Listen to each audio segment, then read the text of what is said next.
offer the best grooming cutters for you. They're so natural and handcrafted too. We wanna help be a swagger. It's style, class, and luxury. We got products that are made for you with high quality. Yeah. So get in style with the black, yeah. Grooming company. Give you swagger. Style, class, and luxury. In luxury, yeah. Black, gentleman, black, yeah.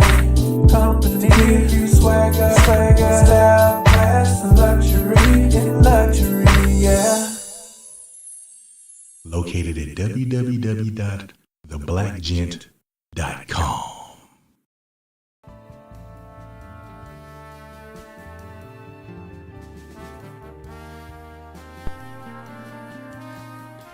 Yo.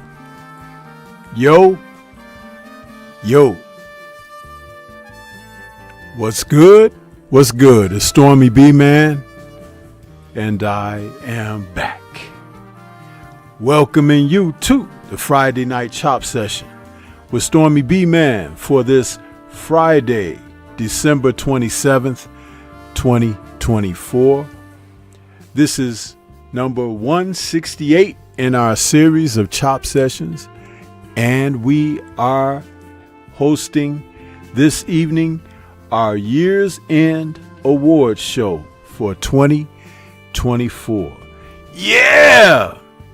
So, we're going to recap bouts that took place that are on the list for the above awards.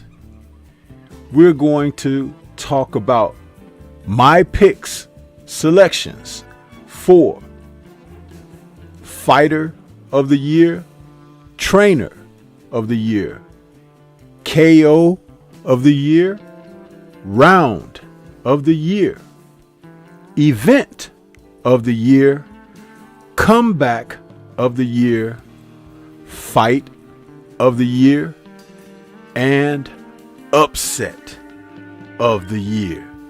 As you see, we got plenty to talk about, man, because 2024 has been an outstanding year of boxing. Some of you may not have had a genuine appreciation for this, but I will tell you, as we go over these awards for this, you have to kind of sit back in your chair, maybe have your favorite beverage, and we can even have conversation. Because my selections don't have to be you all's, because everybody has their favorite. But the whole idea is to give acknowledgement to the sport that we profess to love, boxing. There were matches that I didn't even get a chance to see because we were inundated with so much activity this year, more televised bouts than I can remember in a long time, with the prospects toward next year looking to open even more in a more grand scale. So bring it on. That's what I say, because even in downtime, I found that I can go and check back and think about what did I miss and go back and replay something. Sometimes I can put something on and might even go to sleep to it because there's just been so much. And for me, it's been quite fulfilling. I can't speak for everybody, but I'm saying for myself, it has been a wonderful year for the sport of boxing. The way that I look toward what we've been able to enjoy, and with that eye toward next year and the possibilities ahead, there are some fighters who haven't done their part, and they know who they are, but they've only robbed themselves because the opportunity to bring forward great boxing If they decided to not participate in certain events, certain promotions, certain challenges, that's on them. It's not on us, huh? It's on them. And we don't have to carry that burden because, as I've stated so many times, a new day is dawning and there are new fighters who are ushering in a different type of mindset. Some will remain in the same frame of mind as others who have been on the scene for a duration, but there are new fighters with renewed vigor and aspirations toward being the best. And that's all we can ask for, that these guys give us the best that they can so that we can support as much as we can. Yeah! So, with that being said, welcome everybody. Please smash the like button as you come into the building. And we're going to talk some boxing this evening. The recap award show for 2024. I mean, we've had so much. And it's been fun. And the year has come and gone so quickly.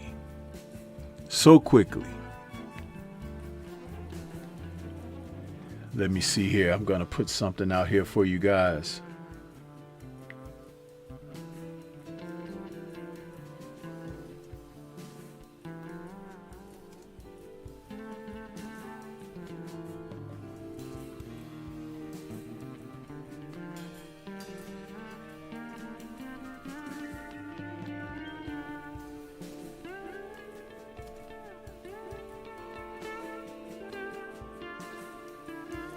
See here.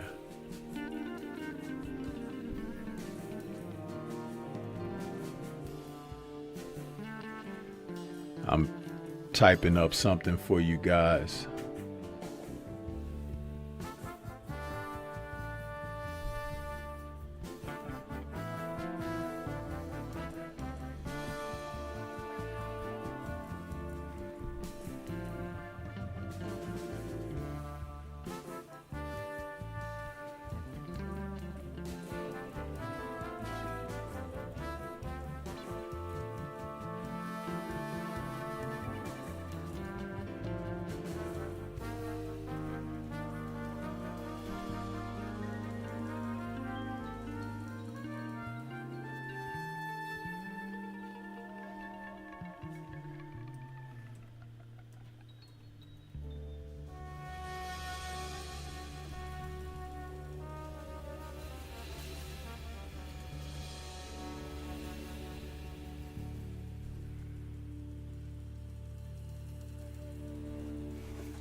Okay, you guys, I put a poll up for you guys to just kind of participate in this evening's show.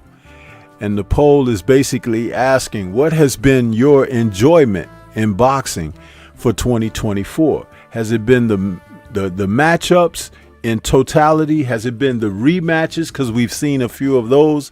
Has it been the tournament style events? Or has it been the accessibility of the bouts, meaning that you've just been receiving a lot more this year of what you crave? And like I said, there's no wrong way to answer that, right? It's like, this is what we're talking about when we want what we want. And let me tell you something, man. When I decided to write that up there for you, as I put it together, I was like, you know what? This could very well be a multiple choice type deal where you select an answer and then feel like you would like to check more than one item. But what speaks to your craving when it comes down to the sport of boxing, basically. That's what we're trying to get to. Let me go to the chat and see who we got in the building this evening. We got a few of the fam out here. We got Mahari Nation Sports Podcast in the building. What's good with you? Shower Liars out there. What's good with you, Shower? Blessings to you as well. Royal Constrictor 100 is out there with us this evening. Steph Brown saying, be well, Stormybman. Saw some vids by you.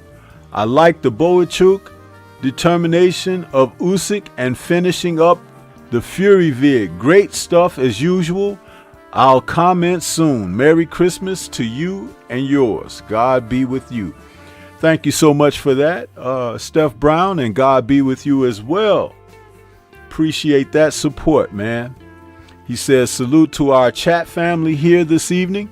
I've enjoyed boxing YouTube this week. Great lives from everyone. I will agree with that. There has been a lot of good stuff happening out there, man.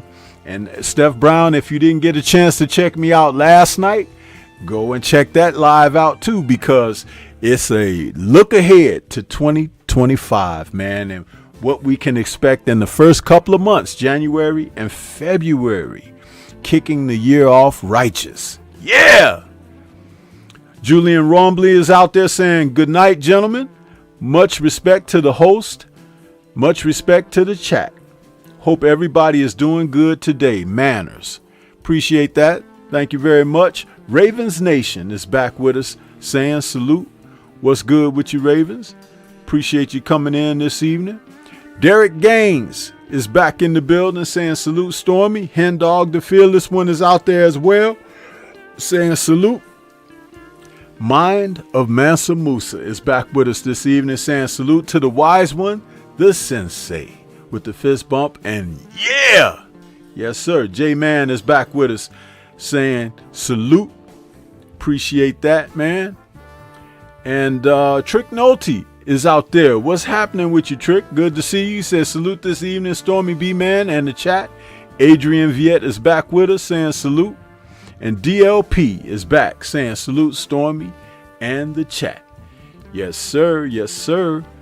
Hey man, listen, that poll is I'm gonna leave that up there for the show, because it's gonna be interesting to see how that pans out, you know. But like I said, there is no wrong answer there, right? And could you all please participate in the poll? It's only 9 votes, but it says we got 19 likes in the building. So please, people, participate. We ask that simple thing of you, just to participate, huh? Because that's what helps drive what we do out here. When we see your involvement, it's very important to be a part of something, huh? And be a part of something positive. Yeah. Tay has come into the building saying, hey, chat, salute Master Sifu. And Kamara, the Stepping Razor, is out there. Yeah, what's happening with you? He says, salute. Boxing and Barbecue is back with us saying, evening, Stormy. Abdul Anwar is out there saying, I voted on the matchups. Yeah, man. And listen, like I said, there is no wrong selection there, right? It speaks to what your tastes are. That's what that poll is about. Yeah. Shower is out there saying, hit the like button. And DLP is saying, YouTube playing with my chat box. Yeah, they've done that to me too. So DLP, what I do is I usually go out, refresh my page or whatever, and then come back, man. They do a lot of things right now, and it's like, you know, you can do what you can, but you know, a lot of times going out and refreshing, you know, especially depending on what type of device you're watching. If you're on a laptop, it's a little different, or a computer, that's different. But if you've got a tablet or a phone device, you know, you have to refresh that thing, man. It does that to us a lot of times. And you guys, you know, even though my monetization is not there, you can still use the Stormy B-Man Storm Trackers emojis, huh? Because I was putting a couple of them in there in the chat earlier because I hadn't seen anybody use any in a while. But, you know, you can still show that love and support by doing that as well. And those emojis are literal emotion emojis. That's why they all have different expressions. So when I say something funny or whatever, you can respond with an emoji in kind. That's what that's all, you know. So, hey, you know, that's what we're trying to do out here today. But yeah, we're going to get it going, man, get it kicking. And for some of you who don't realize it, tonight's award show, we're going to talk about the ladies and the gents, huh? How about that? Because I know that nobody else is doing that, huh? Stormybman has always got his own way of making a way, huh? When we talk about doing these things, the support that we have for the sport, talking about fighters and fights, that some people just leave them out of the mind, huh? And usually that happens when it's just not someone whom they love, huh? When it ain't somebody that they want to see. But hey, we don't do that around these parts. We talk about boxing, huh? And it is what it is, huh? And we're going to enjoy it. I know I am. I'm going to enjoy it, huh? This is like, it's great stuff, huh? Look at this. Y'all see my little graphics, how Stormy put all that together for you guys? Now think about it for one moment. I do that for you all to entertain. It's like this is done from a creative standpoint to give you something to enjoy. It's like visuals, you know. We got a little music playing there. We got, you know, a little ambiance happening. I try to do all that stuff, huh? But this is what it's all about, huh? So let's talk about it. Let's talk about some boxing. Now, let me go back to the poll real quick because I got to pull up a different screen to see the poll.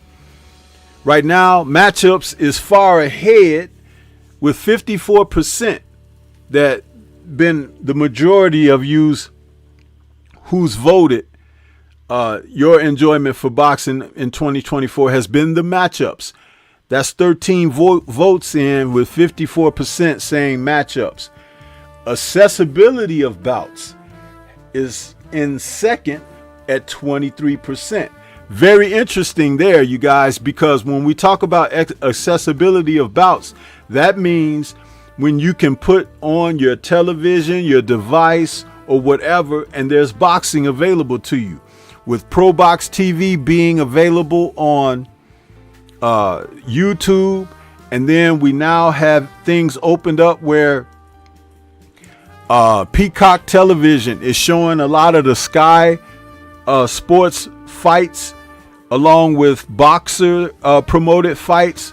ESPN, of course, DAZN, huh? And now Amazon Prime has thrown their hat into the arena. So we are seeing it everywhere, and I love it. And DAZN has gone buck wild with their boxing because they're putting on small events that have a lot of up and coming fighters with no names hardly that you don't know, but you can become familiar with them by following them. That OTX series that they have, where they introduce some great matches on there, and that whole sudden death kind of approach where they've added extra $100,000 for matches for fighters to finish the fights in the first round by KO or the last round by KO. So a fighter can go into one of those matches, and if they score that first or last round KO, they take home an extra stash of cash. Yeah! See, I mean, when you really look at it, boxing is thriving. You got some people out here that say, man, boxing is dead, boxing is in the gutter, and this and that. Those are the guys whose fighters that they support and love are kind of like mired in a stasis where they're not fighting the fights you want to really see them fight. They're protecting their records. They're protecting, their assets or whatever, or their positions in the sport. They don't want to take any risks at all. So, hey, forget about that. Enjoy the realness of boxing. Yeah, the realness. So, yeah. But let's see what else. We'll go here and we're going to kick off with one of our first awards of 2024, where we want to talk about in the women's division of boxing. We're going to talk about event of the year. How about that, huh? Where you can see certain individuals and how they come about doing what they do and giving us what we really, really enjoy. And I'll tell you something.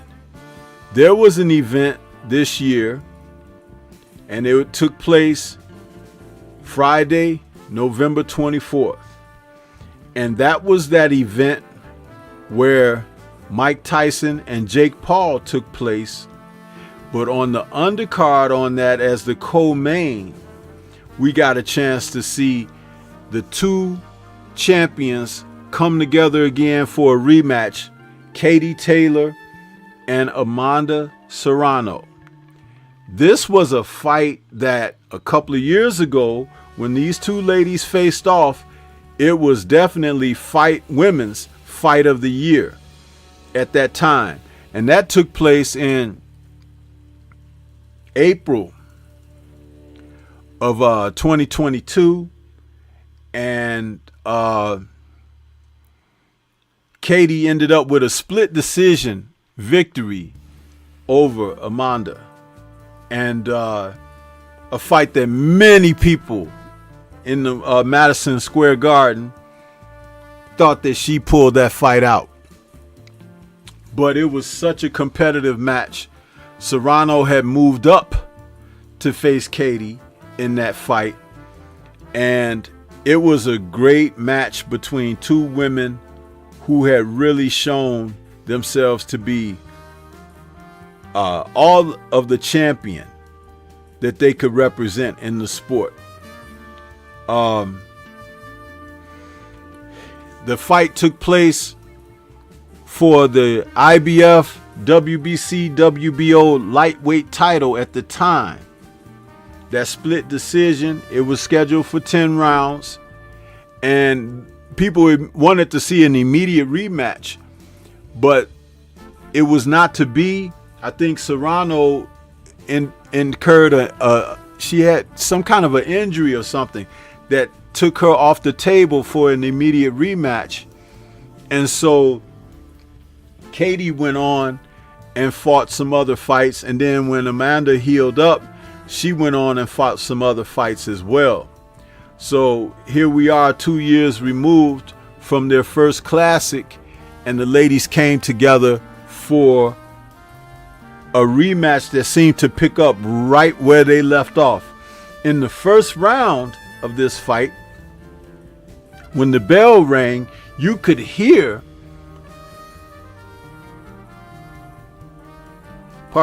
you could hear the crowd.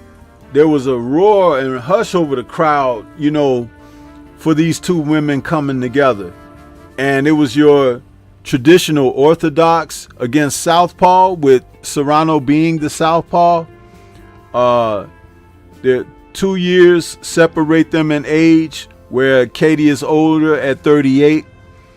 And this was for Katie's undisputed super lightweight title. But what an event on the undercard of Tyson versus Paul, a fight that I didn't give much attention to, because I felt like these women needed their own event, but they still were the show. Two tremendous fighters. Hats off to both champions. Katie escaped with a UD in this event, and we'll talk about this fight some more, but for women's boxing, it was one heck of an event, man. One heck of an event. And they have kind of like set the standard for quality boxing at the championship levels with what they've been able to do over the past couple of years. These two ladies here, both of them will be first ballot Hall of Famers, and I have nothing but the utmost respect for these women with what they have brought to boxing. I mean, it was just tremendous, you know. So I look at it like just amazing. Now, in the men's division of boxing, the event of the year that I selected.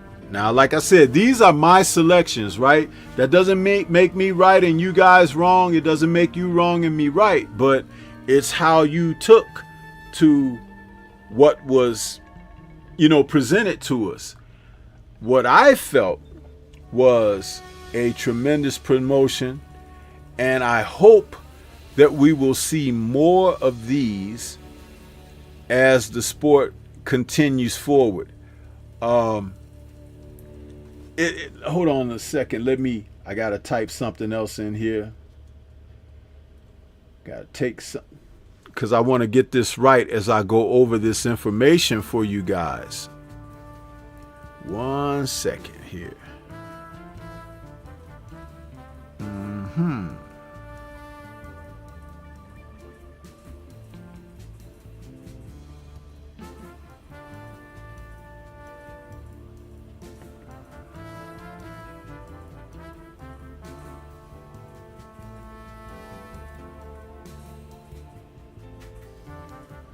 Yeah, I got it here correct.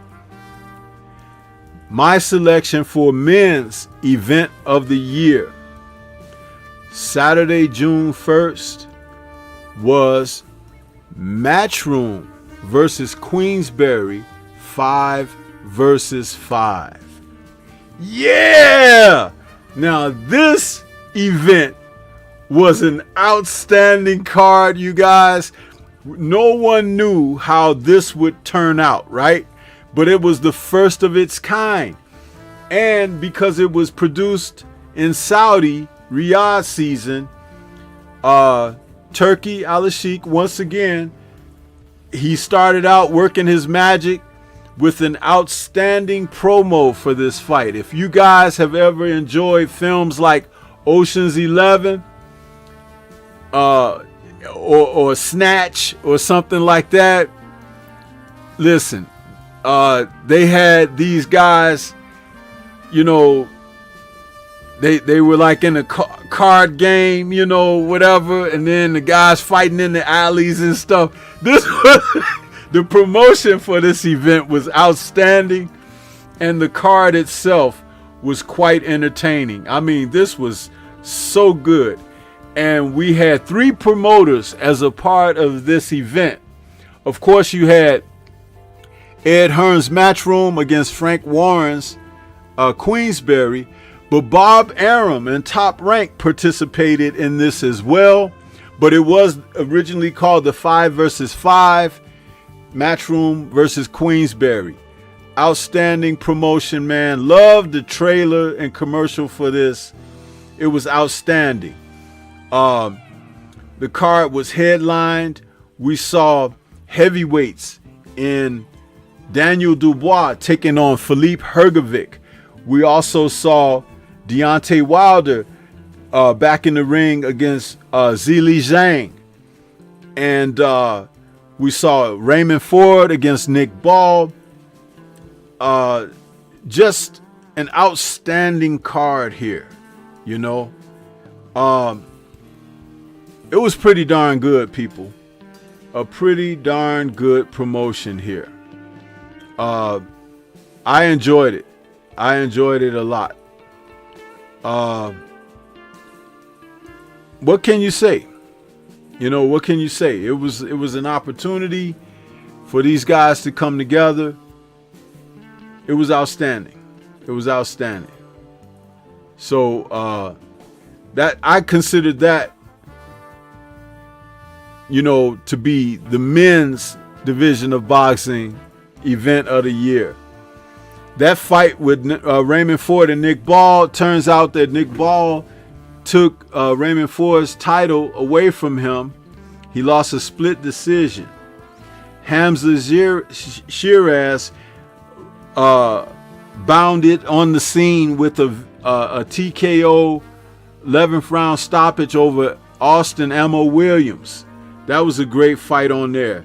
And Filip Hrgovic bowed out after talking so much stuff about Daniel Dubois, whom he had his way with in past sparring sessions when Dubois was still a lot greener. And listen, it turned out to be revenge for Daniel Dubois, who ended up stopping Hrgovic in 8 with cuts and battering of Hrgovic.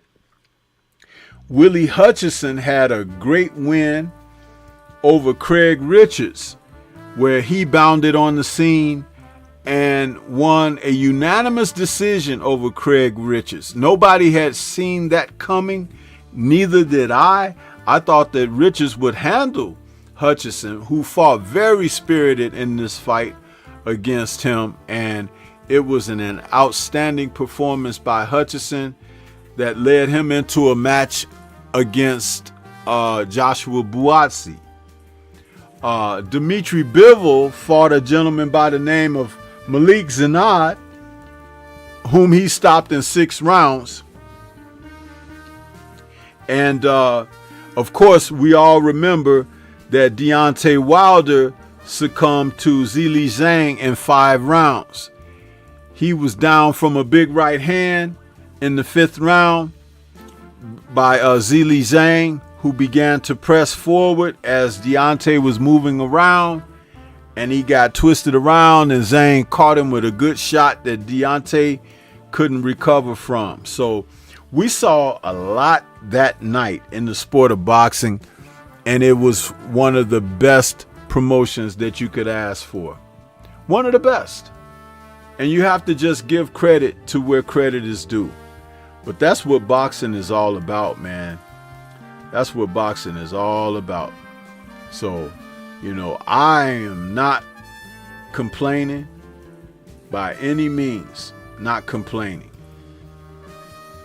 So, let me go back to the poll and see how we're doing in our poll here. With 17 votes now, matchups has bumped up to 61% of you guys' attention, stating your enjoyment in boxing for 2024. The matchups. You guys have really enjoyed that. So have I. The accessibility of bouts and my love of the matchups are probably even, 50-50. Because both have allowed us to be able to enjoy that. And that's something that we had not been getting. But this year, 2024, has produced that for us tremendously.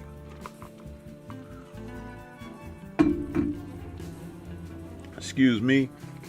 I hate when I'm drinking something and it feel like I got a hole in my lip and my drink goes dribbling down.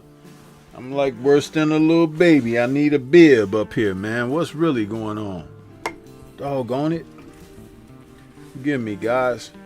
I'm trying to give a drink because my throat feels parched.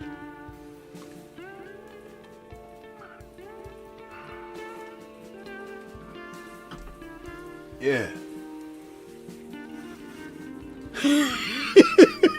Sorry about that, y'all.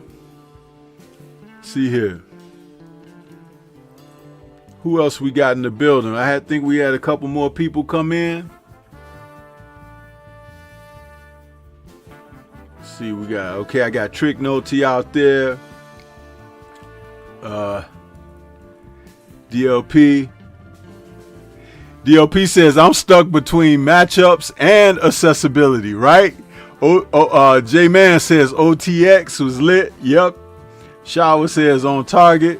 Hen Dog says, it was a legendary night. Yeah, talking about that 5 versus 5. Shaw was applauding. Yeah. She says, oh yeah, that was a good one. Yes, it was. Hen Dog says, all 50-50 fights, right? Shawa says, Hen Dog, not Wilder Zhang so much, but overall, hell yeah. Yeah, Hen Dog says, Nick Ball and Ford was a classic. It was a very good fight. I just felt like Nick Ball could have lost that one if Raymond Ford had just stepped it up. But he was talking about having trouble making the weight. I don't know, man. I'm like, dude, why I don't know. I was kind of disappointed in Raymond Ford, especially after he had gone through what he did to win that title in his previous fight. I was a little disappointed there, but I'm not going to come down on him too hard. We got a little time and space and distance between the event since it's happened. Shower says, shaking my head, I don't know why Ray didn't move up. Listening to Eddie. You know, Eddie, I'm telling you, listen, Shower, I'm glad you said that about Eddie Hearn, okay? Because before we go forward with the awards, I want to mention something about Hearn, huh? Because Hearn has shown me that he doesn't have the best interest of American fighters, man. His representation of American fighters is quite questionable, according to myself. I think it's questionable. And he's on display with it presently with the likes of Jaron Ennis and Shakur Stevenson. I mean, what he does for his UK fighters, you can't say anything about that. But the American fighters leave a lot to be desired, man. It's just a little bit different how he goes about. He's not putting them in the best positions to showcase them at their best and everything. I don't know. I just don't like. But that's politics. Hen Dog says, yeah, I didn't know he was hurt. And then Ammo Williams got beat. I was like, man. Well, I knew Ammo was going to be in some trouble sooner or later because Ammo Williams, first of all, there's something going on with that young man mentally. There's something going on there. I don't know him, but I could tell there's something. Secondly, the way he fights, he's got some bad habits. His hands are low all the time. He kind of cocks his hands before he throws punches, a lot like Jermaine Taylor used to do. And smart, disciplined boxers with a real technical style and technique, they can exploit those weaknesses, as Hamza Zeras did. Once Hamza, because Hamza was a little bit intimidated early in the fight. He would probably never admit to that, but he was a little intimidated in the fight. But as the rounds went on and he could see that Williams wasn't doing much as how he represented, like he kind of gave the impression he was going to raise hell through the presser, leading up to it, the weigh in, all of that. Then after a few rounds, Hamza could see, well, this guy ain't really, so let me try something. And when he started connecting on Ammo, he was nailing them shots clean, precise, and he realized he was better. And he stepped it up and he turned it up on him and got him out of there. Yeah, that's how that went. Just like that. Shaw was saying on target. Steph Brown says, agree, best event. Hearn was sick. Yeah, all of his fighters lost that night. Steph Brown says, I haven't seen Frank that happy in a long time, too. Yeah, he was. He was happy, wasn't he? Shaw was like, he's celebrating. He was laughing. Hen Dog says he could have won that fight, but Raymond Ford told his trainer no. Oh, man. Shawa says he didn't kick into that extra gear like he did with Atabac either. Yeah, he didn't.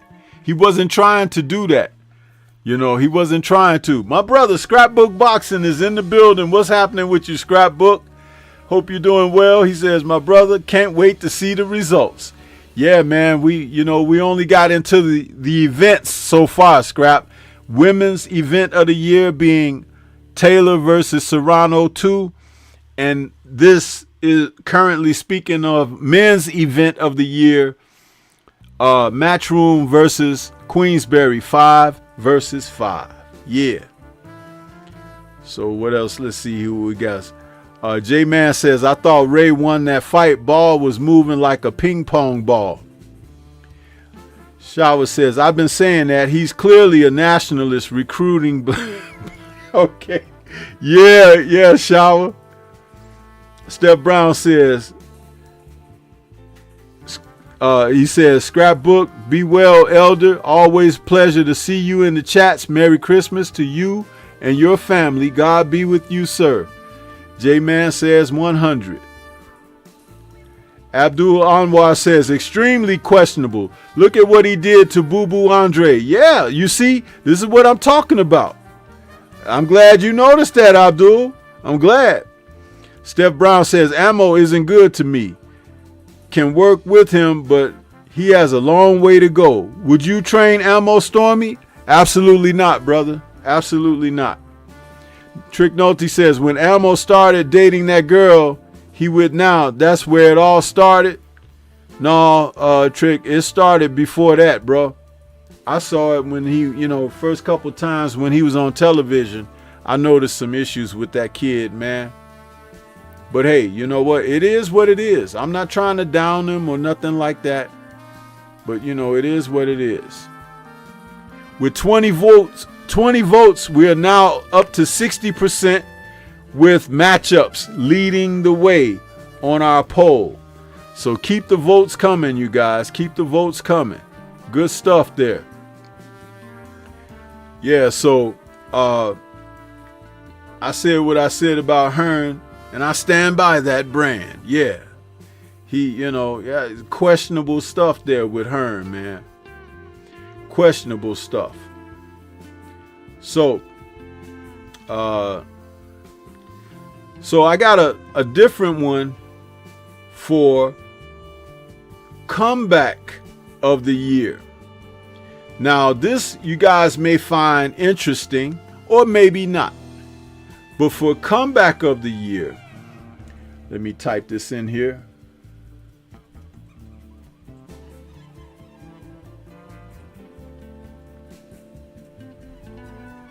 Comeback of the year is a former world champion in the flyweight division.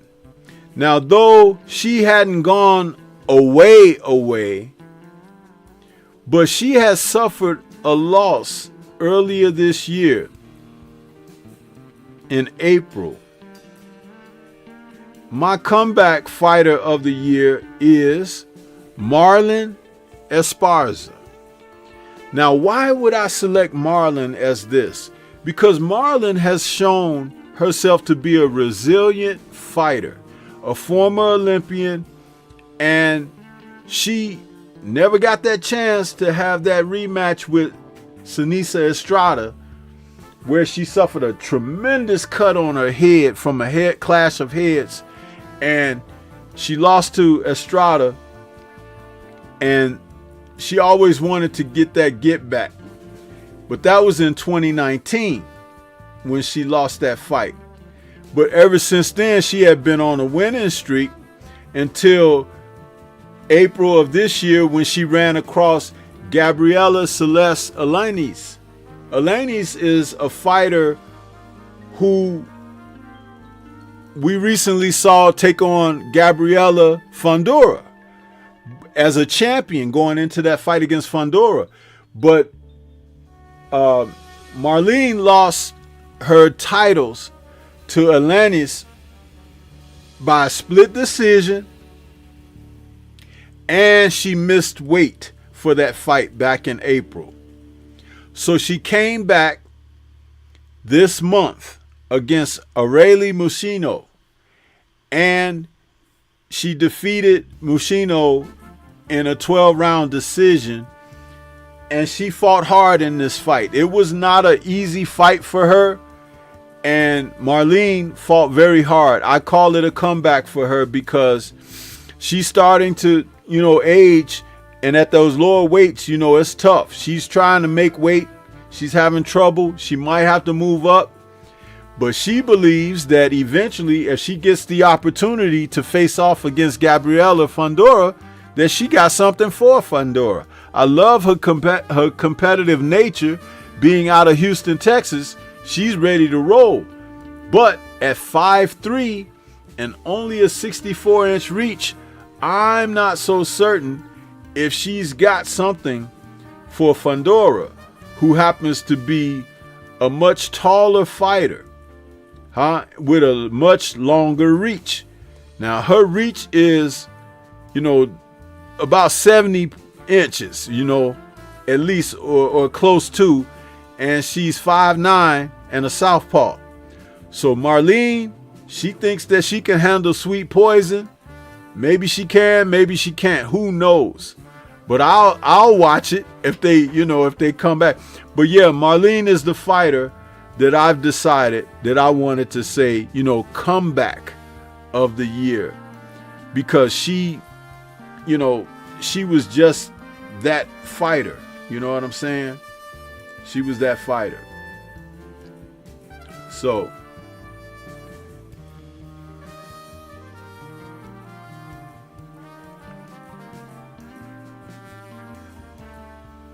let's see here.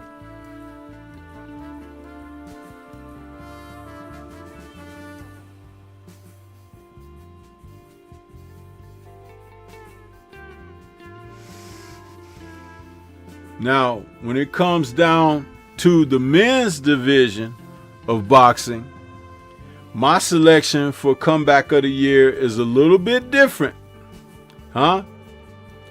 And it's a fighter that some of you're very familiar with,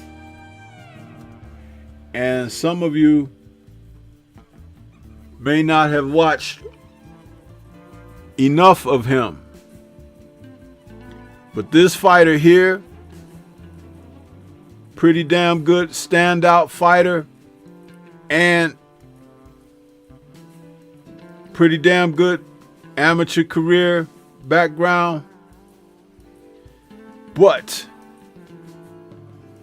my comeback fighter of the year is Charles Conwell. Yeah!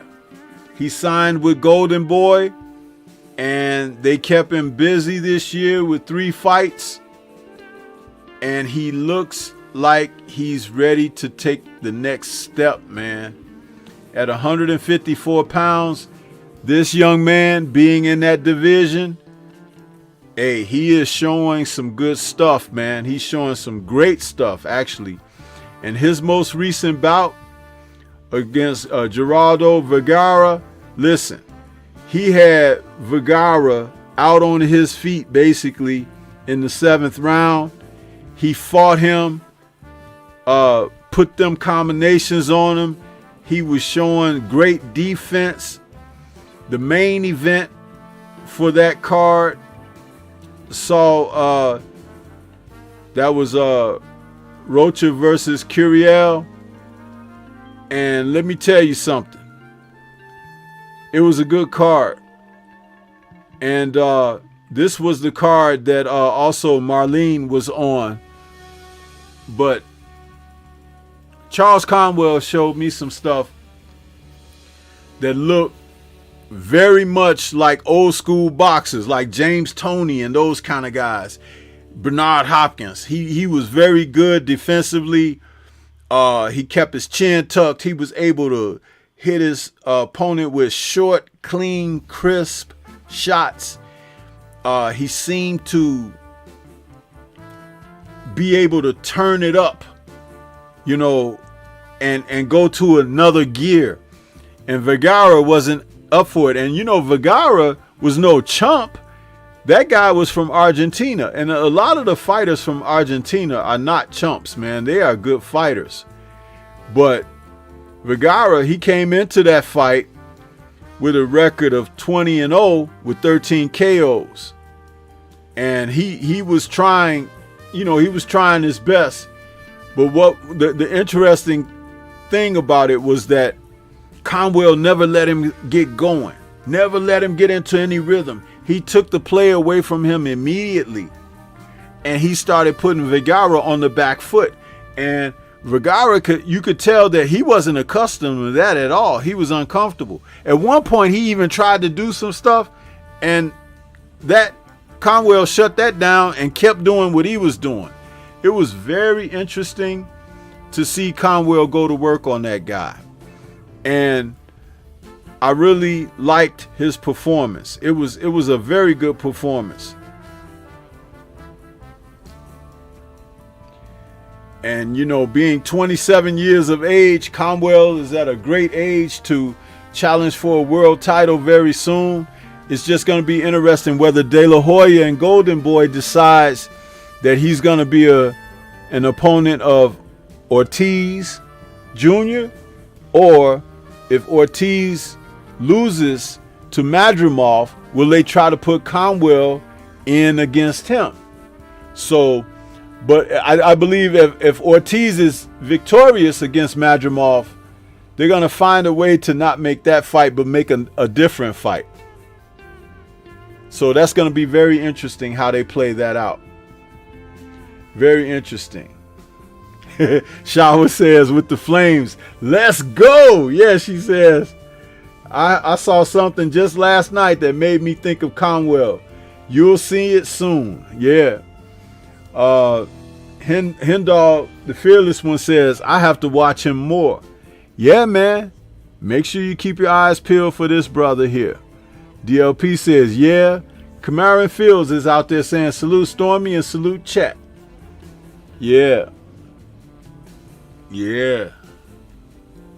So, hey, but that's my comeback fighter of the year, because Conwell had been off for a couple of years. His last fight before earlier this year in April was 2 years ago in November.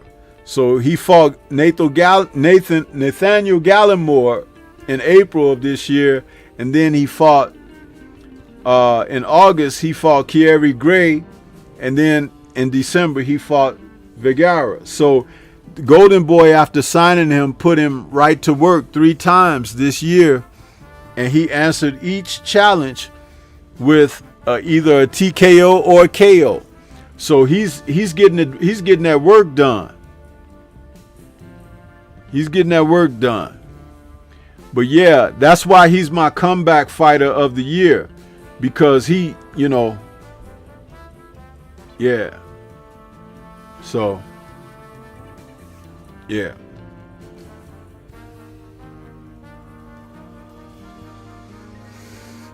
Mm-hmm.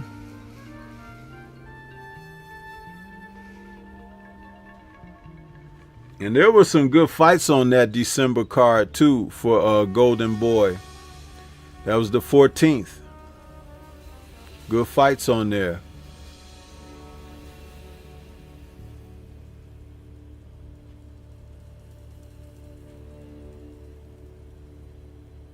Let's see what we're looking at with that, looking like with that poll.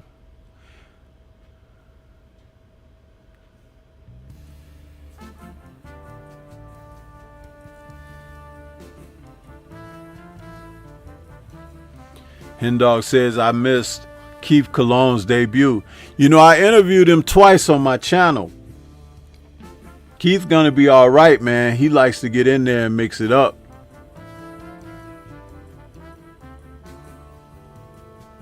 He likes to get in there and mix it up. Nothing wrong with that. He's young. He can get that done.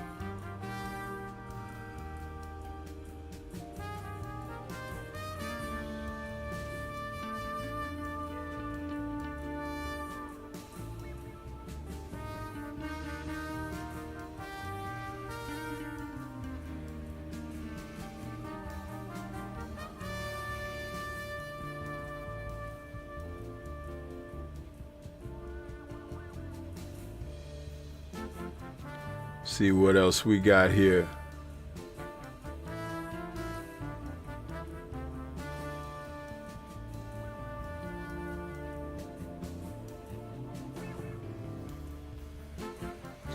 Now we're going to move into a little bit more action. Now this one here, you guys, when we talk about women's KO of the year, listen, you already heard me mention her name a moment ago. You're going to hear her name a lot more because this young woman is all right, man. My KO of the year is Gabriella Fundora over Gabriella Alanis. Man, this fight right here, Alanis she's not a pushover. As you guys heard me speak about her defeating Marlon Esparza, right? She came out and she wanted to get after Gabriella Fundora. But Fundora is so technically sound that, and she got a mean streak, you guys. Oh my goodness, does this young woman got a mean streak. And both she and her brother look like nerds, don't they? They wear those horn rim glasses and they got those big smiles. But man, in the ring, they'll knock your head off. I love it, man. But listen, when she hit Alanis with that 1-2, and Alanis, she went down and she was stunned. She looked up like, oh, what was that? And she tried to pop up right away, like, I'm good. No, she wasn't. No, she was not. Gabriella said, oh, you getting back up? Let me put you back down again. What?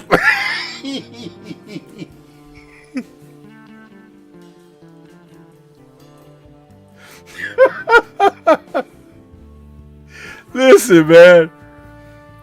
Listen. Gabriella is a good fighter. She's a good fighter.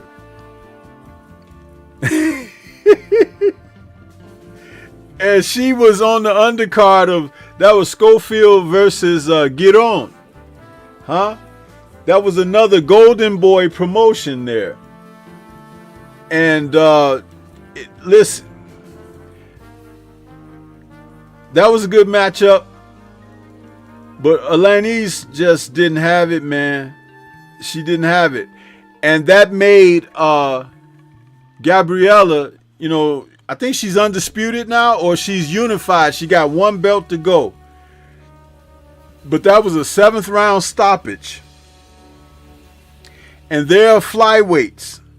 So that's, Marlene is in that division. So if she wants to fight Marlene in 2025, that'll be a good fight. But Marlene better get that head off center line. I'm going to tell you that. Otherwise, this southpaw going to put it to her, man. And I like Marlene. But Gabriella is vicious, man. And she looks like she enjoys hurting people. She does. It's just a good fighter. Technically sound. She keeps her guard up.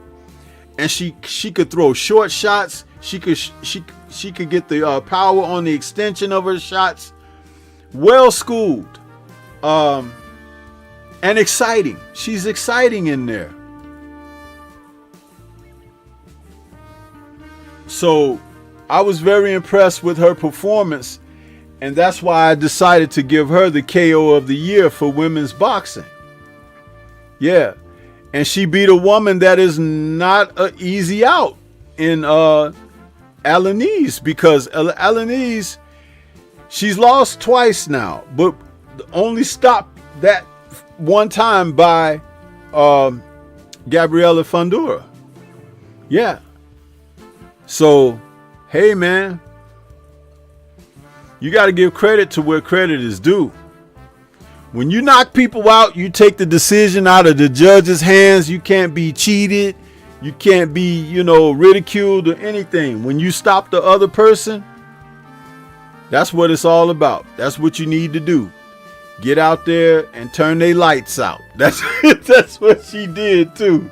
My goodness, did she do it in fashion too.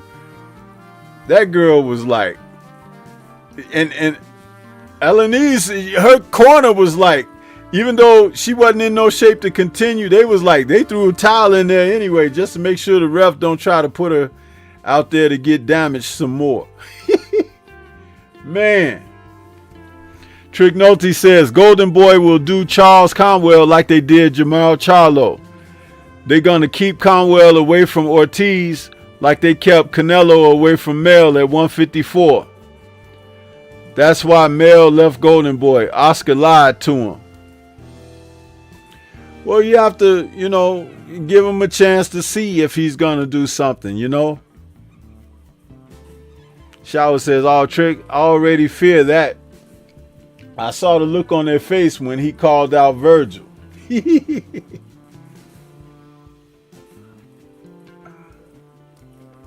Yeah.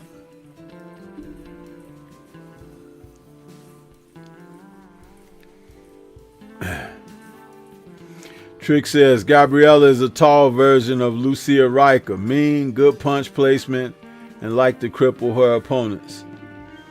Shower says, Gabby's range and her viciousness will make it hard for any smaller woman to beat. DLP says she deserves it. Very exciting to watch. Yes, she is. Gabriella is an exciting fighter to watch, man. I will watch her. If I'm able to watch boxing and she's fighting, I will tune in to her matches. Because she's exciting like that. You know, she's exciting like that.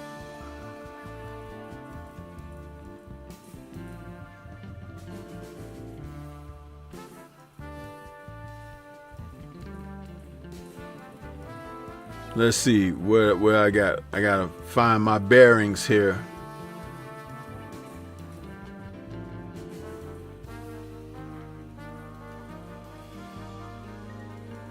Cause I got everything organized here, you guys. I got it all organized.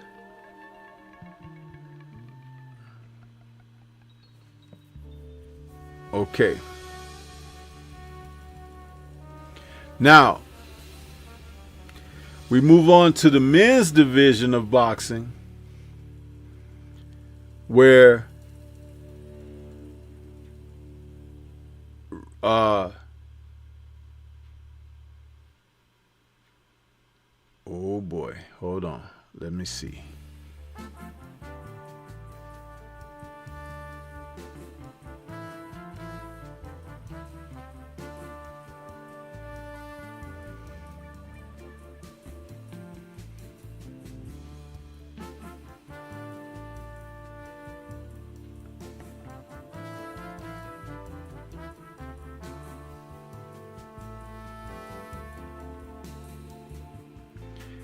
KO of the year, men's division of boxing.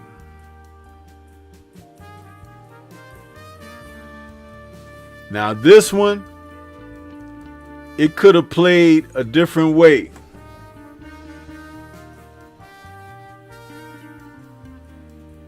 It could have played a different way.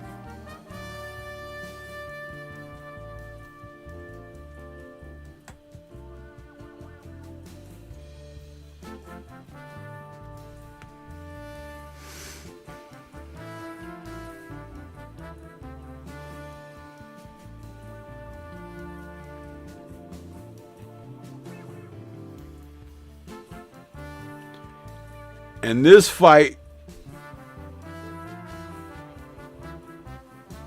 was a rough and tumble match.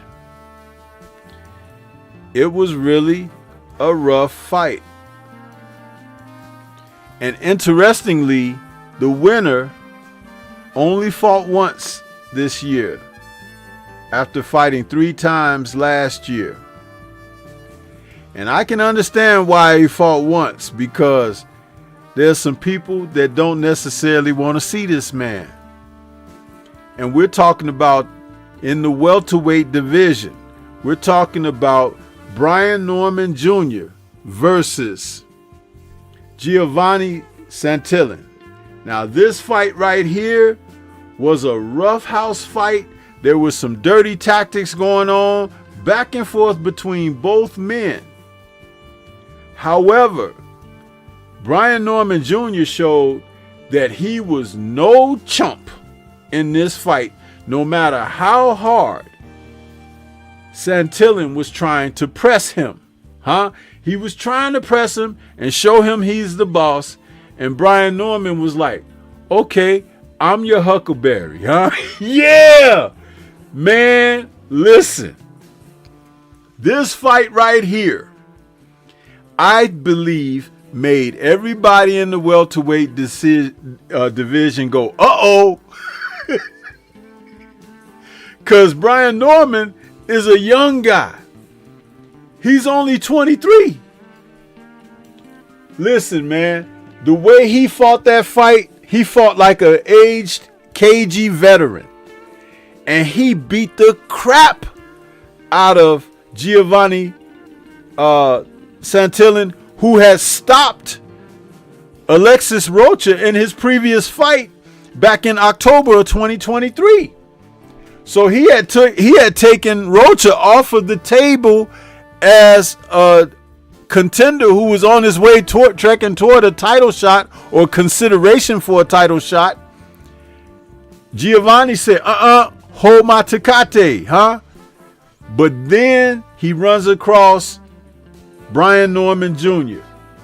Man, Brian Norman took this kid apart. And I remember talking about Robert Garcia, who I believe is a tremendous trainer. At some point in that fight, he was supposed to take Santillan and just kind of sit him down on the stool and not send him out for the next round. But no, a little bit of that pride got in the way, and he sent him out there to his destruction. And Norman Jr. was more than happy to deliver the message. He even paused with the prison pause over him after he stopped him on the canvas. Listen, man, that was an amazing performance by Brian Norman Jr. And it was a rough fight, guys. This wasn't one of those, you get a good punch in and get lucky and knock a dude out. No. He battered that man and beat him down. Yeah. It was pretty good. But that's my KO of the year. KO of the year. Tremendous fight, man. Tremendous fight. See, when we go back and do these recaps, some of you guys forget these fights, right? You be like, wait a minute. Yeah, that's right, Stormy. That was a good fight, right? Because it's like you forget about what you saw. And hey, man, that was one of those matches where you have to just give the credit to the winner, And this guy, hey, listen, Brian Norman Jr., I can't wait to see him again. But they couldn't get another fight in for him this year. Nobody wanted to. They ringing people's phones, people changing their numbers and stuff.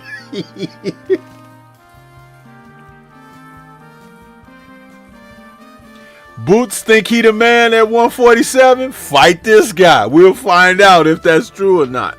And I'm not saying one is better than the other. I'm just saying it's a damn good fight that I would love to see. 2025. Let's get it.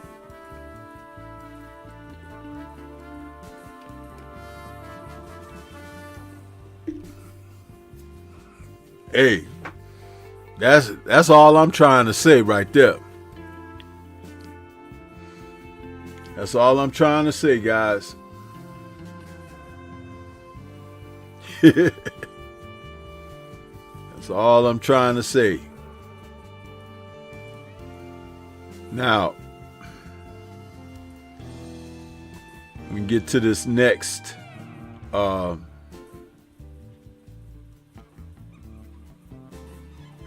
on. Let's see here.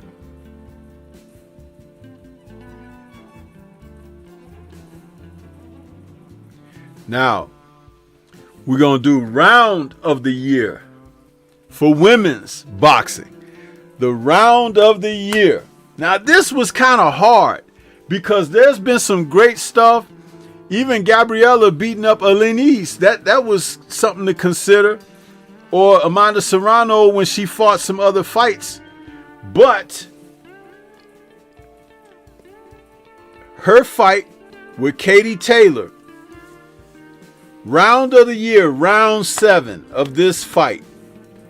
After a cut was opened up over Amanda's eye, these two women stood toe to toe. And you know how when you play the boxing games and you stand there toe to toe with the guy and you just be letting your shots go like this? That happened several times during the 7th round of this fight between these ladies. They stood there. Katie showed an outstanding chin because, you know, Amanda is a knockout puncher, but she also moved up to a higher weight to face Katie. And this weight was higher than their previous fight. So it just shows the competitive nature of Amanda Serrano. She was really trying to get at Katie. She actually stunned Katie in the first round of that fight. She hit Katie about 20 seconds before the end of the first round with a straight left. Boom! And Katie's legs did a little jitter and everything, and the bell rang and saved her. But when she came back out for that second round, Katie was like, you know what? Take these headbutts for good measure, huh? And it was a different fight after that. But outstanding between these two ladies, man. Outstanding. They went toe to toe in that 7th round several times. And it was, listen, you have to watch the fight to get what I'm trying to describe to you. Because these women, they showed the ability and knack to just go into the fire. And it was amazing. And it was entertaining. It was hot, heated action. And it was like either one of them could go at some point. But they were resilient. They had the ability to take it and give it out. Amazing. But round 7 is I picked for the round of the year in women's boxing of this fight between Katie and Amanda. Yeah, what a great round.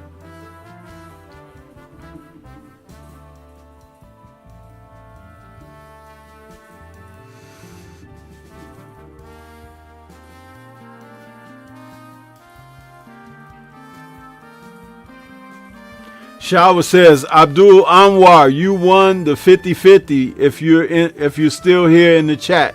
Oh, okay, over there on Supreme Beast Boxing Talk, he won the 50-50. Congratulations to Abdul Anwar. Congrats, man. Shawa says on target.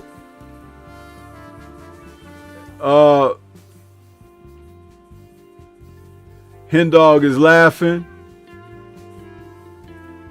He says, for once, he said, you start talking about them, it's like a tape recorder. It replays in my mind again. Yeah, Shower with her rock head, huh? Yeah, man. Listen.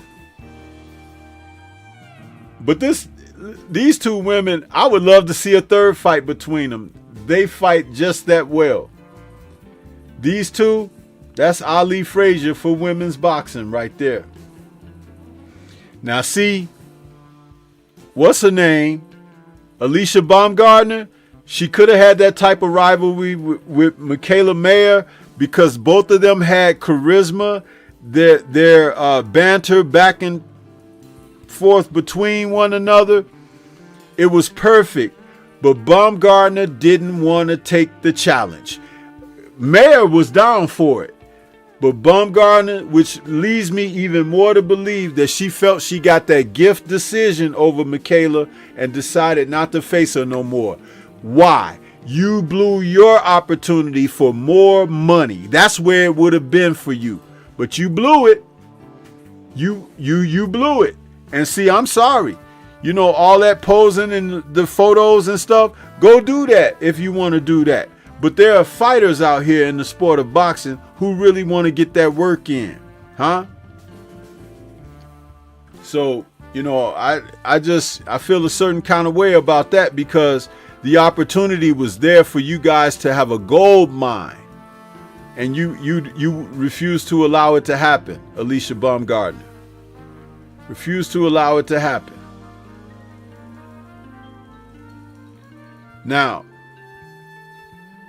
round of the year for men's division of boxing, you guys, this fight right here, I mentioned his name a little bit earlier, but I was very disappointed when he came in his next fight. But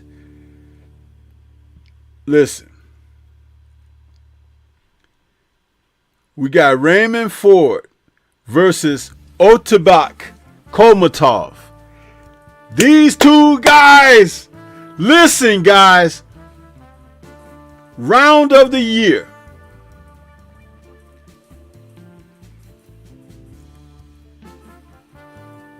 This was one of the best comeback fights, because Otabak was strong. He was pursuant, pressuring, strong. And he pushed Raymond Ford to a limit that Ford probably didn't realize he had. And he fought back. This fight was exciting. And the way that it ended spoke volumes. Otabak was a fighter coming out of Uzbekistan. You know, some of those guys are hard as rocks, right? But he came out there and he pressed forward and made Ford fight the type of fight that he wasn't certain he can get out of himself, but he found out. The 12th round of this fight saw Raymond get at him, finally break him down, because he was throwing counter shots and everything throughout the fight that were nailing Otabak really well. But he had a breakthrough moment in the 12th round, and I was like, oh, you can do it, you can get him. And he turned it up on Otabak Kolmatov, and he finally stopped the guy. The referee had to jump in and save him. Huh? What a fight for Raymond Ford, man. And after seeing that performance, I was pretty ticked off, because he comes back 3 months later against Nick Ball and give the damn title up. But what a darn good fight, man. What a darn good fight. And what a round, because he needed the knockout, I believe, because they would have given a decision to Otabak.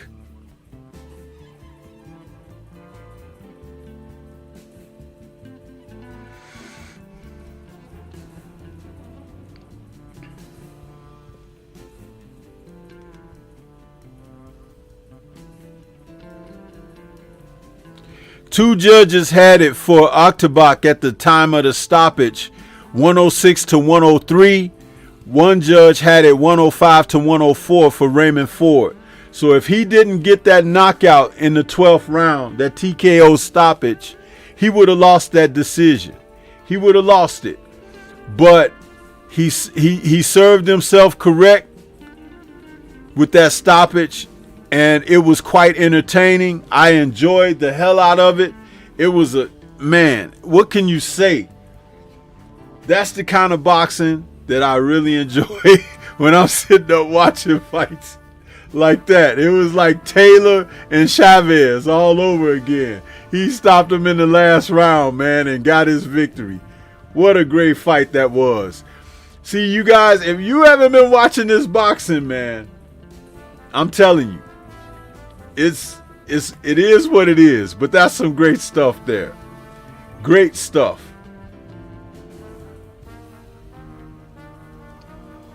Jab Jamboree, I see you out there, brother. What's good with you?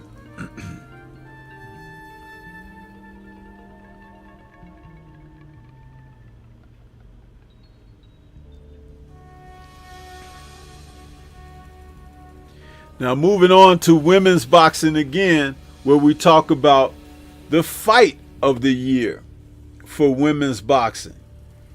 Now, that wasn't hard to figure out, huh?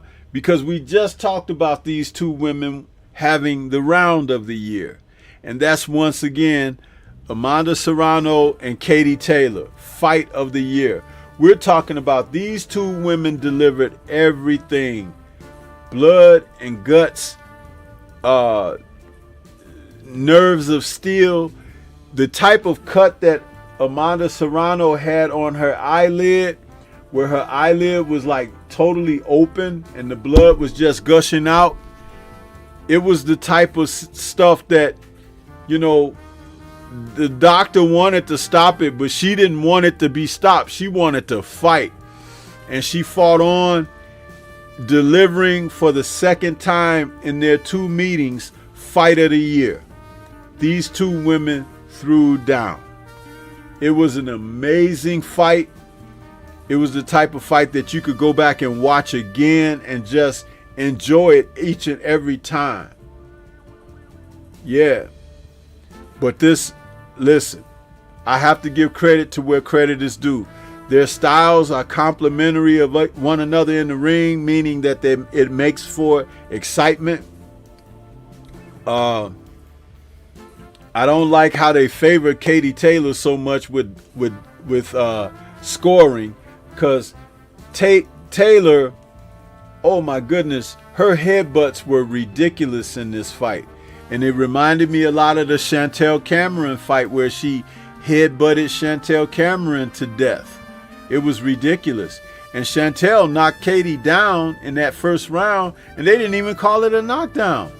They waved it off like a slip. It was a knockdown. She got punched in the chest and went down. Certain fighters in the sport of boxing get so much favoritism, it's ridiculous. We've seen it with Tyson Fury, and we've seen it with Katie Taylor. The two of them have enjoyed so much benefit of officials interfering or running interference in their matches and not charging them to their illegal tactics. With Fury, we've seen it with holding and hitting. We've seen it with, illegal use of gloves and things of that nature. And with Katie Taylor, it's the headbutts. I mean, she was literally coming in with her head on purpose. And I hated to see someone like Roy Jones Jr. or Andre Ward both deny that they felt that she was using her head with intent. But y'all want to say Evander Holyfield used his head with intent. Well, Katie does it better than Evander Holyfield. I think that Katie trains for that.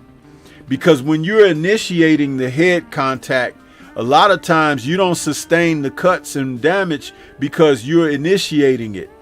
And they teach you that in martial arts too, how to use your head. Katie uses her head as a third weapon outside of her fists. And I've seen her do it so many times. She did it when she fought that other woman. What's the lady's name?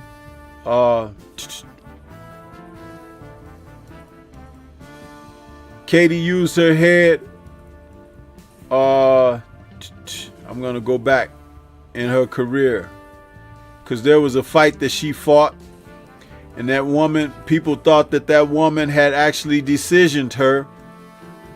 And when they fought the rematch, she headbutted her to death. Delphine Persoon. Their first fight was in June of 2019. And that was for the IBF, WBC, and WBO lightweight titles. Delphine Persoon, and they fought in MSG. Persoon put on a very good fight, to the degree that a lot of people felt that she won the fight. Now, these were the judges' scores for that fight.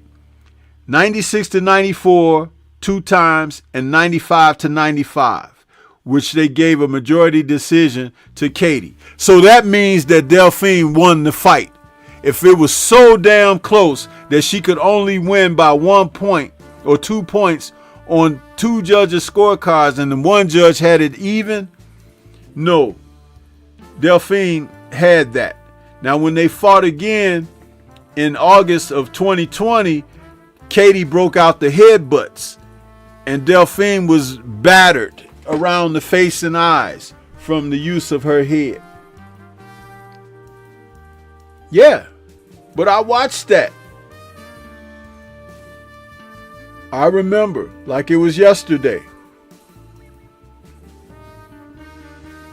And I bet you in private, Amanda Serrano talks about this like, man, that woman uses her head. That's crazy.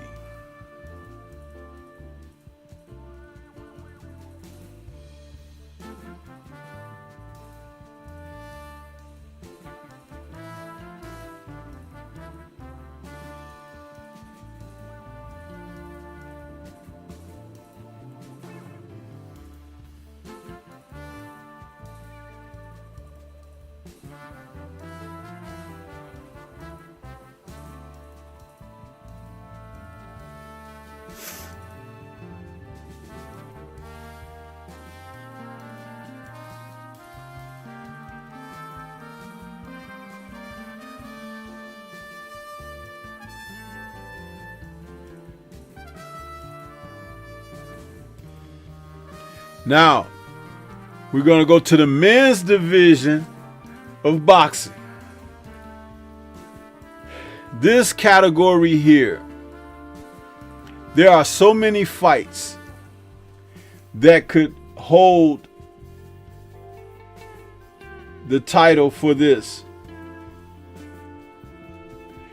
But I happen to be watching this fight, and it was so exciting. I remember when I did my post-fight show talking about this fight between these men, that I'm like, you know what? If you guys ever saw Hagler and Hearns, this was something else. Going back to Saturday, August 3rd, this fight was on Sky Boxing, Sky Sports, excuse me, and is also on Pandora, because they show the Sky bouts. But these two men, Stephen McKenna and Joe Laws, this fight right here, you guys, if you didn't watch this fight, and I remember in my post-fight show that I told people to watch this fight, to go back and watch it. This was like Hagler Hearns all over again with knockdowns, because Hearns got knocked out by Hagler. There was only one knockdown, but there was ebb and flow, back and forth, teeter-totter, whatever you want to call it, between the two men in that fight. But this fight between Stephen McKenna and Joe Laws, these two men, both men hit the canvas in the first round. In the second round, both men were rocked back and forth, and then the fight ended in the third round. I'm telling you, this was one of the best knockdown, drag out fights in recent memory. These two guys, and they are not the top of the class elite in their divisions. Super welterweights. But these are both, McKenna is from Ireland, Joe Laws is from the UK. And they battled, man. It was a damn good backyard brawl. I'm telling you. And I kept that in my memory bank because I was like, you know what? I don't know if there's going to be another fight at this good. And remind you, it went 3 rounds. McKenna prevailed. But it was such a bruising fight that you were rooting for Joe Laws. Because it was like you didn't want it to end. You understand what I'm saying? Now, McKenna just fought this month in Liverpool. And he lost to Lee Cutler, a majority decision. But this fight with Joe Laws, man, let me tell you something. You guys need to watch some boxing. I keep telling you. You need to watch some boxing, man. Because they were throwing down. They were. It was exciting. It was amazing to see these guys getting off like they were. Some good stuff.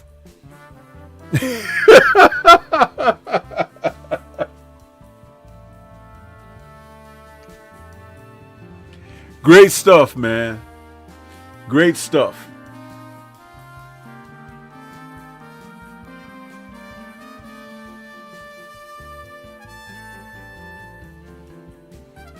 Yeah.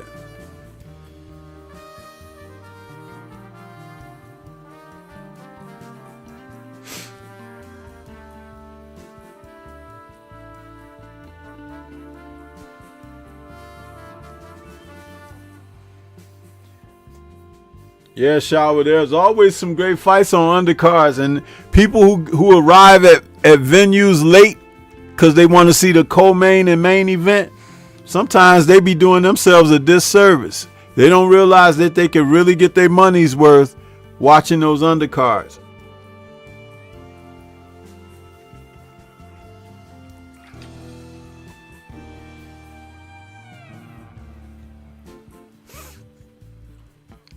But what a damn good fight this was.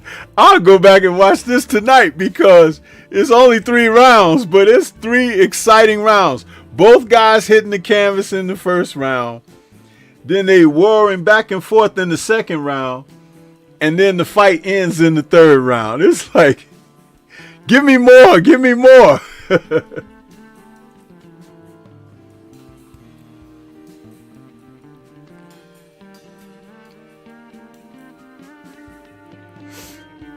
Yeah, buddy.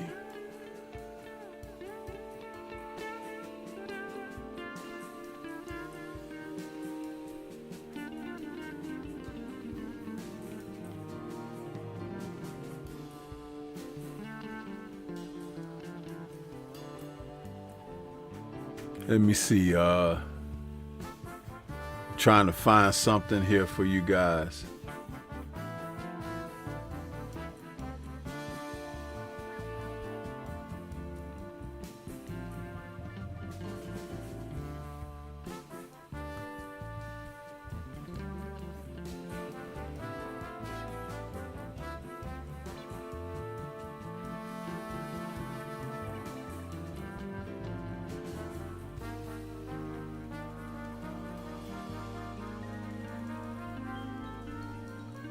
Let's see here.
I was trying to look something up before I go on to my next before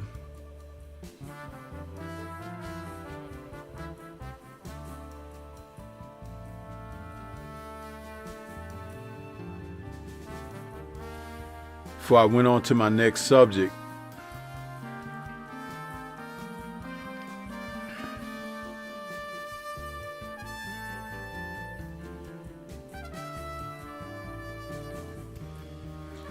But getting back to the women's division of this award, we're going to talk about the trainer of the year. The trainer of the year for women's boxing, I'm nominating Freddie Fondora, the father of Sebastian and Gabriella.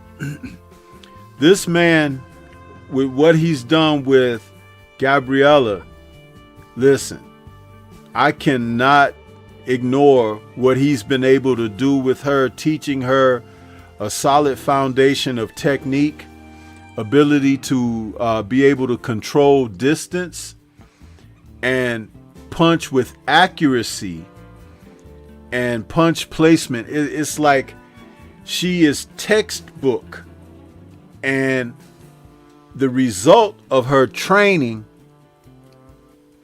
and how she performs in live action is on par. There's no difference. You don't see her doing stuff like during the warm-ups, like in her fight against Elenise when they were showing her warm up in the dressing room and she was hitting those pads and everything. And I was like, man, you hear that pop on her punches? And she throws her shots nice and short. She can get distance and she can work from range. She's got good footwork. This young lady is well trained, and thanks to her dad, who trains both she and her brother, Freddie Fondora, my hat's off to you for what you have done with your children in boxing this year. Sebastian found a way to finally learn how to box from the outside early this year when he defeated Tim Tszyu. Excellent. That was one of those things that I just have to take my hat off and credit someone who is getting it done in the right way. So in the women's division of boxing, what you've done with your daughter, specifically Gabriella, my hat is off to you as trainer of the year. She has put on performances of the year and has become an undisputed champion, you know, gathering belts like squirrels gather peanuts. You know what I'm saying? So salute to the Fondora family for their success in the sport of boxing this year. Amazing stuff there. Amazing stuff. So wanted to acknowledge that.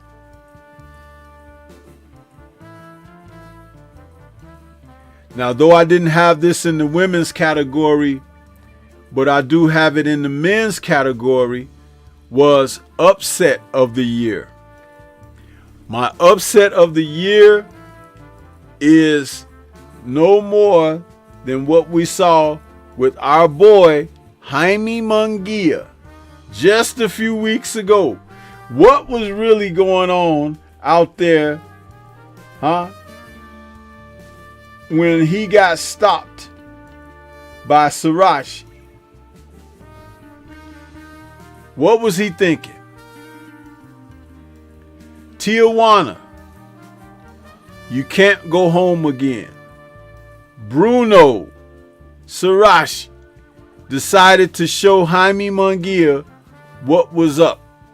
After being dropped in the second round himself, looking like he might get stopped, all of a sudden, Bruno found his way to survive into the sixth round, where he landed a devastating counter right to Jaime Munguia's chin. Walking in with his hands low, he threw the perfect punch at the perfect time and caught Jaime with a shot that knocked Jaime Munguia stiff.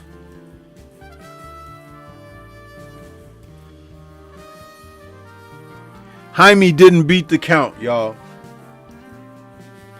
He didn't beat the count. And ESPN ought to be ashamed of themselves because they didn't even allow the young man an interview in the ring or anything after the bout. They just closed down the house and went to the next sporting event on television. They didn't even let Bruno tell us who he is and where he's from and what his hopes are, or nothing, none of that. They just said, that's all, folks. And they just pulled the plug on the broadcast.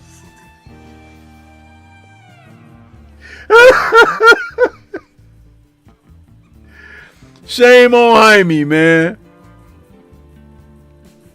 Shame on Jaime. It's like, listen, Bruno put that boy to sleep, huh? They ought to call him no dose, huh? Because when he hit you with that, you go to sleep, man. Man.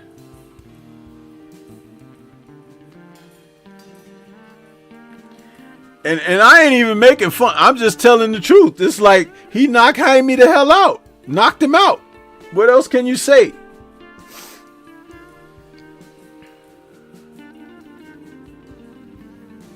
He knocked Jaime into a new dimension.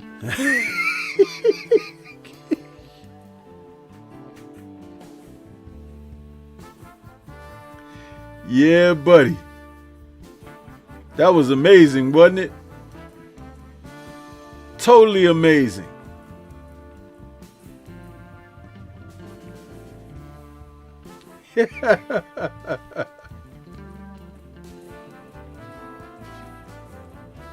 Let me go on to my next subject here in men's boxing.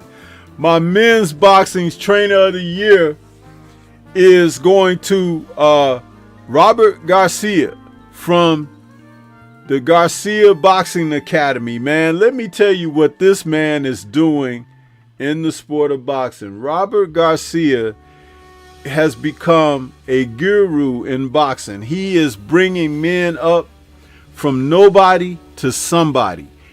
And one of his outstanding pupils happens to be Jesse Bam Rodriguez. But there are other fighters in that stable where Robert is doing excellent work, man. And he needs to be acknowledged for what he's doing. There was a time when he was working with Anthony Joshua for a short moment, and I had said that's a good pairing right there. But Joshua didn't think so, and he fired Robert because he didn't win the rematch against Usyk, and then he went and hired Derek James. And then he got rid of Derek James, and now he's over there with Ben Davison. See, guys who like to do that, change trainers like they like to try to change their socks, get no time for those cats. This man right here knows exactly what he's doing. And the proof is in the pudding of his pupils as they get out there and they do some excellent work, man. I'm talking about from top to bottom.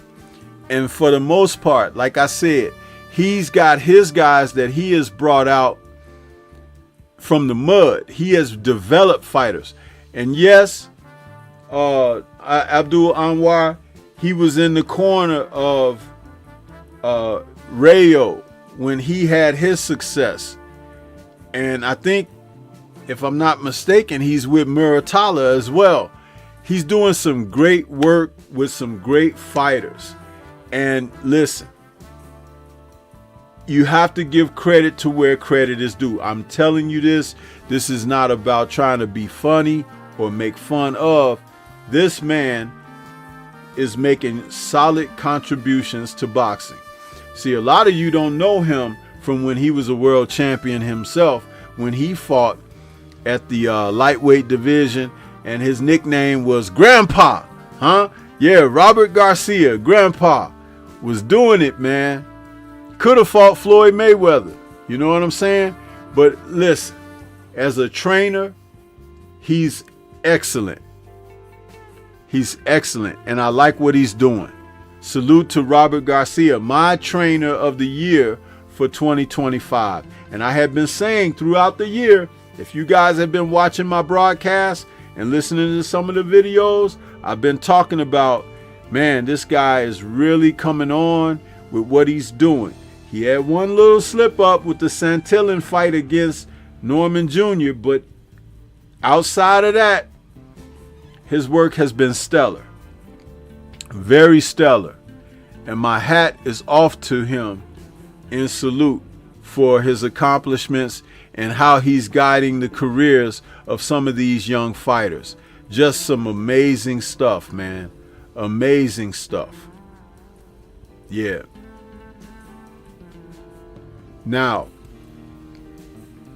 getting to the women's fighter of the year in boxing, I am coming back to the Fundora family, and we're looking at Gabriela Fundora for Women's Fighter of the Year. This young lady got it going on. I'm telling you guys, it is no coincidence that she's in several other categories tonight, because that has been her impression on the sport of boxing, both through what she's accomplished in the ring, what her father and trainer has done with her, the fights that they have selected for her to match up with, and the success that's been garnered around all of that.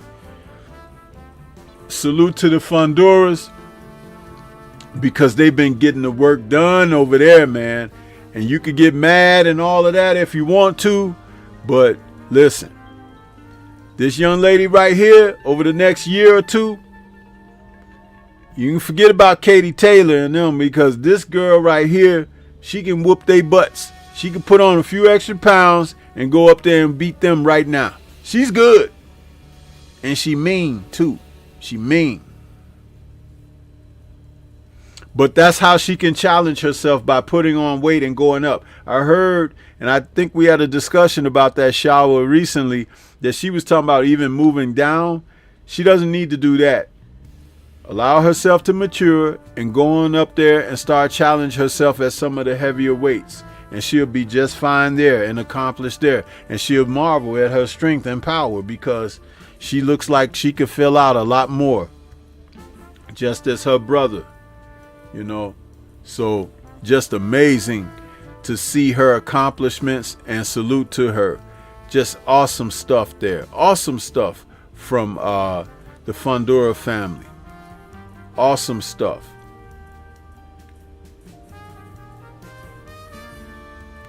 Now, just as I gave my trainer of the year for Robert Garcia for the men, now it's time for my fighter of the year with the men's division of boxing.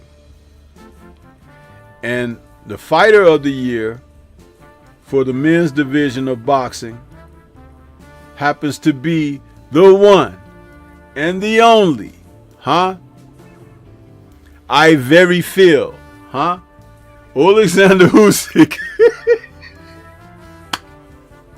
This man right here, listen, how can you not give fighter of the year to the guy who smashed Tyson Fury twice? Fighter of the year, Alexander Usyk. He put his shoe so deep in the Gypsy King's skirt, because he ain't had no pants on. He had a skirt on, that he showed him what he was really working with, And listen, Fury, good riddance, I love the fact that the man that you called the rabbit, the gappy tooth middleweight, well, he put a gap between you and win column, because you got the L's there now, 2 hockey sticks. Yeah! How about that, Alexander Usyk, my 2024 fighter of the year, I love it, man. I love it. He's not a braggart. He don't boast. I love what he wears when he comes to the events. Did you see the outfit ensemble piece that he had on? It was like purple with white, and then he had a tiger over the shoulder. I was like, man, what's up with that, man? This dude is fly. You know what I mean? He comes out there. Listen, man. He beat up the Gypsy Fiend, huh? Beat him up like he stole something. And he did. He stole a heavyweight title. He stole victories. And he stole the soul of the sport with some of his shenanigans. But as I say, the world does turn, huh? Yeah! How about Fury, huh? Yeah. And listen, he went out of there. I did a video about it earlier today. He got mad, huh? Because they didn't score the fight for him. Oh, you can't win in this country. You can't? No, brother. You can't cheat in this country. How about that? That's what it really is. You can't cheat in this country, but you know what you can do? You can go back to the UK and turn the lights out in the bars, huh? And kick taxis, huh? And you know what else you can do?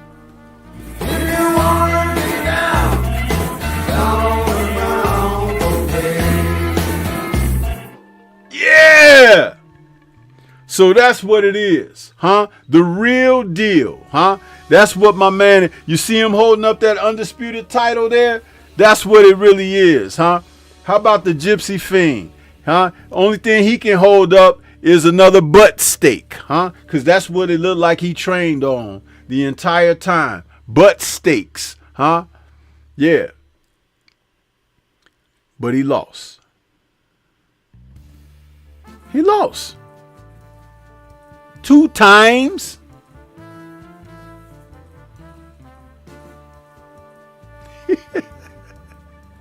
Yeah. I love it, man.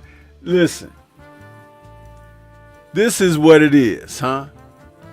This is how it happens. This is how it goes down, huh? Listen. Alexander Usyk is my fighter of the year. He gave Fury exactly what he deserved. A kick in the rear, huh? Bars by Stormybman. Yeah. Loved it, man. Loved it. I think I'm going to watch that one again too, huh?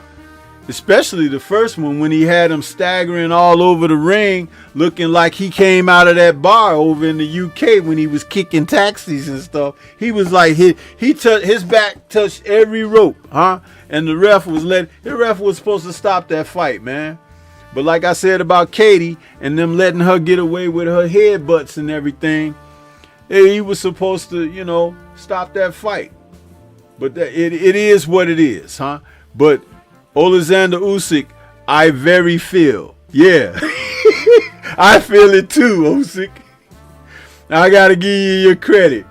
Putting your feet in that boy's ass was something of legend, huh? It'll help you get into the history books because they wanted to raise him up like he was something, huh? They wanted to push him up in the stratosphere like he had done something and accomplished something, huh? Man, legs looking like the letter K.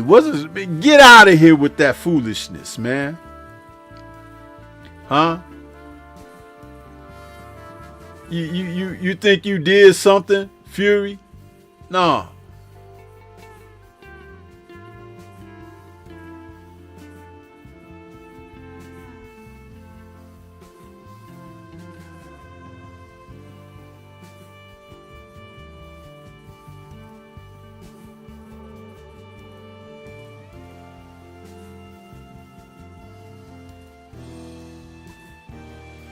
Fury thought he was going to go in there just be fatter, huh? Because he wasn't going to be better. He thought he was going to get in there and win off of that. Well, this is how I looked at that.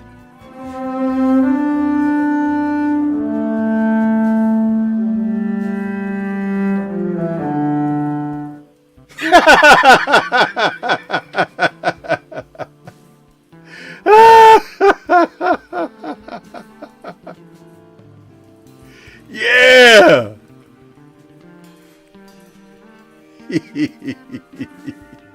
You ain't. You know?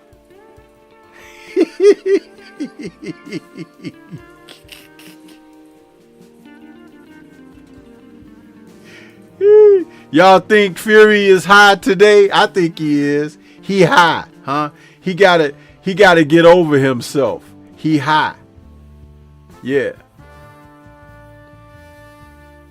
He couldn't take the truth, the reality. So, you know, he high today.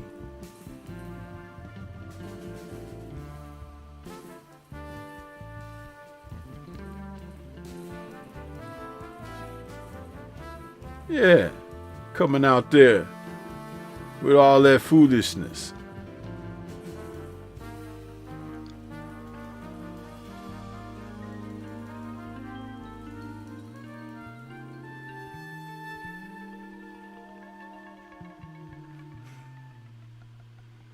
And where all his supporters at, huh? Where they at?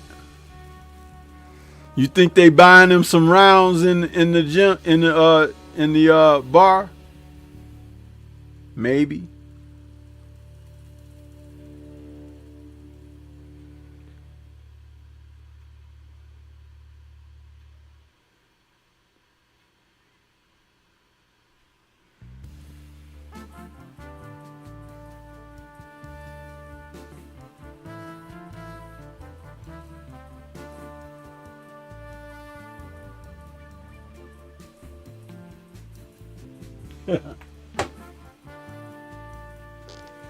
But yeah,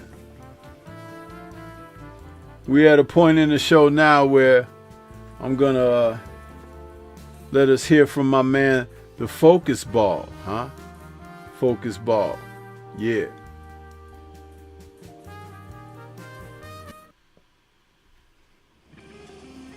Get ready to take your striking game to the next level with the Focus Ball.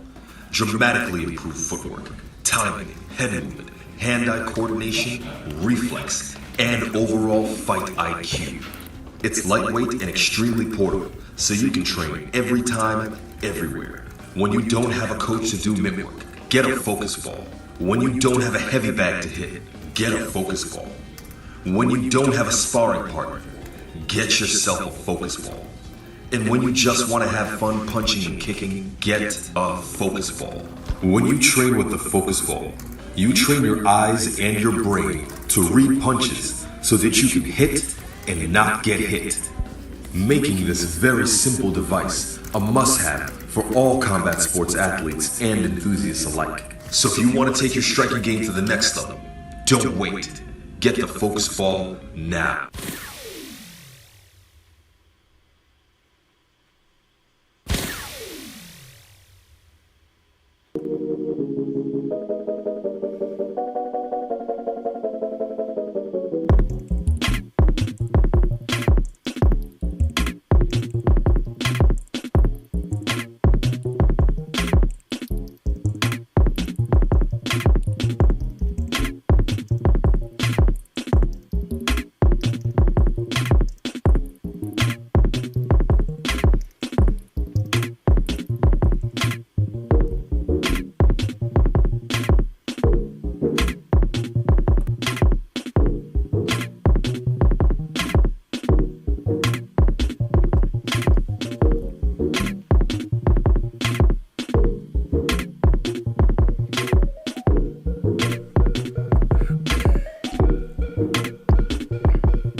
Yeah. So get you some of that Stormybman merchandise or a focus ball, huh? Get you something to show some love and support, and to be able to bring yourself into a good place, huh? With some LDBC supported merchandise. Yeah. Listen, man, it's been a great show. Turned out that we did this the correct way to expand across to the 2 hours of the show. What a year-end event, right? You guys did a wonderful job with the poll, huh? That, matchups took the cake out there, huh? Accessibility of fights came in second, which is okay. We'll take that. But listen, it's been a hell of a show. You guys have done a wonderful job showing some support there. I appreciate all of you who came out. I saw the war report come in there a little bit later. DLP, appreciate you guys showing up, hitting that like button. I even saw Akreacher came in a little earlier. Thank you guys so much for your support, man. And just know that, we out here, we working, grinding, as they say, always trying to bring the best that we can on Stormybman's channel, man. But this was a great year-end show with all of the awards. I keep telling you guys, I try to hit it from a different angle. And I saw even from the reactions that some of you, you took to some of my selections quite easily, meaning that you recall those moments where we saw the best that we could see from certain circumstances. And that's what it's all about at the end of the day. To be able to watch boxing and enjoy it like we do. That was great. That was great. So with that being said, we're going to get ready to get on up out of here. I want to say shout out to the mighty LDBC. And we will catch you guys in the new year for the next Friday night chop session. Thank you for tuning in. Be safe.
got your ass.